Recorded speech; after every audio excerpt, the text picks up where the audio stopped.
คิงไปเมียคิงอยู่อีป้อจะอยู่กับลูกยิง2-2ได้บ้านเนี่ยแล้วเปิ้นบอกฮู้จะบ้านพี่ว่าอีป้อคู่เท่าสลิดฮะก็มันบาดดีอ่ะอีจ้อย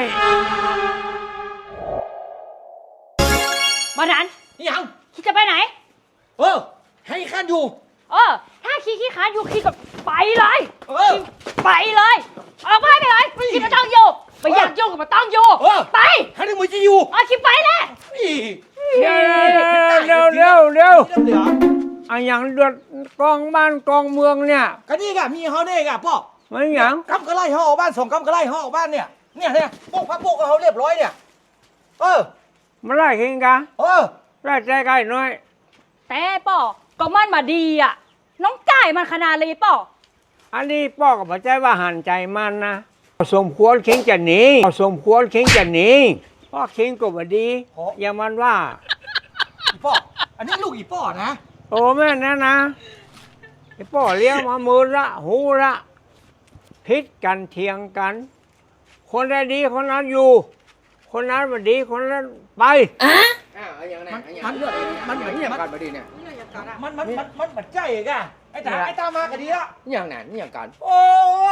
กำกระไล่ห่อบ้าน2 กำกระไล่ห่อบ้านไหนเนี่ยเป็นบ้านมันเนี่ยนี่บ้านเฮาลูกไอ้ป้อยไหนคิงบักเกลไอ้ตา3 จอคิงบักเกลอันนี้มาเรื่องของเปิ้ล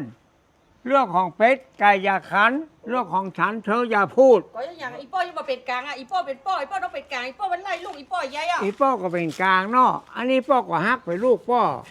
อันนี้ก็เป็นลูกยิงถ้าจะเอาอีป้อตัดสินใจว่าเอาอีทิ้งหนีแล้วมันจะอยู่ด้วยไผ่มีไอ้นานจะอยู่ด้วยไผ่อันนี้บ่ายากอันนี้บ่ายากปล่อยป้อก็อยู่คนเดียวอ่ะ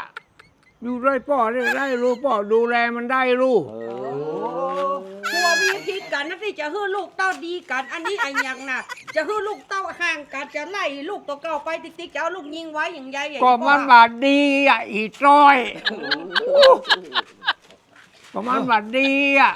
คนใดบาดดีอ่ะนิ้วมือนิ้วใดบาดดีก็ตัดออกอ่ะไปเลยไปเลยฮันนี่จะไปไปเลยไปนี่ไอ้ป้อว่านี่ไปคิงไปมันจะอยู่ในบ้านหลังนี้นะไปเลยหลายเตื้อละไปเลยอันนี้ป้อหมายความว่าเป็นช้ำเป็นอย่างกลางที่สุดไอ้คิงไปเมียคิงอยู่อีป้อที่คือบอกป้องเอาเขาเป็นลูกเลยป้อมันจะลูกมันจะจ้างหรือเปล่าลูกว่าดีอ่ะไปเลยอีน้อยอยู่นี่น้อยอยู่ในป้อนี่ลูกไปน้อยอยู่ในป้ออยู่ในป้อเนี่ยป้อเป็นยังอันอีป้อจะอยู่กับลูกยิง2-2ได้บ้านเนี่ยแล้วเปิ้นบอกฮู้จะบ้านพี่ว่าอีป้อคู่เท่าสลิด5 เท่าสลิดป้อพี่ว่าอีป้อพี่ว่าคู่เท่ากัน5 เรื่องคันโอ้ยแต่อีป้อ5 เรื่องคันมาได้นานบ่โอ้ยอย่าได้ทุกคนเงาบ่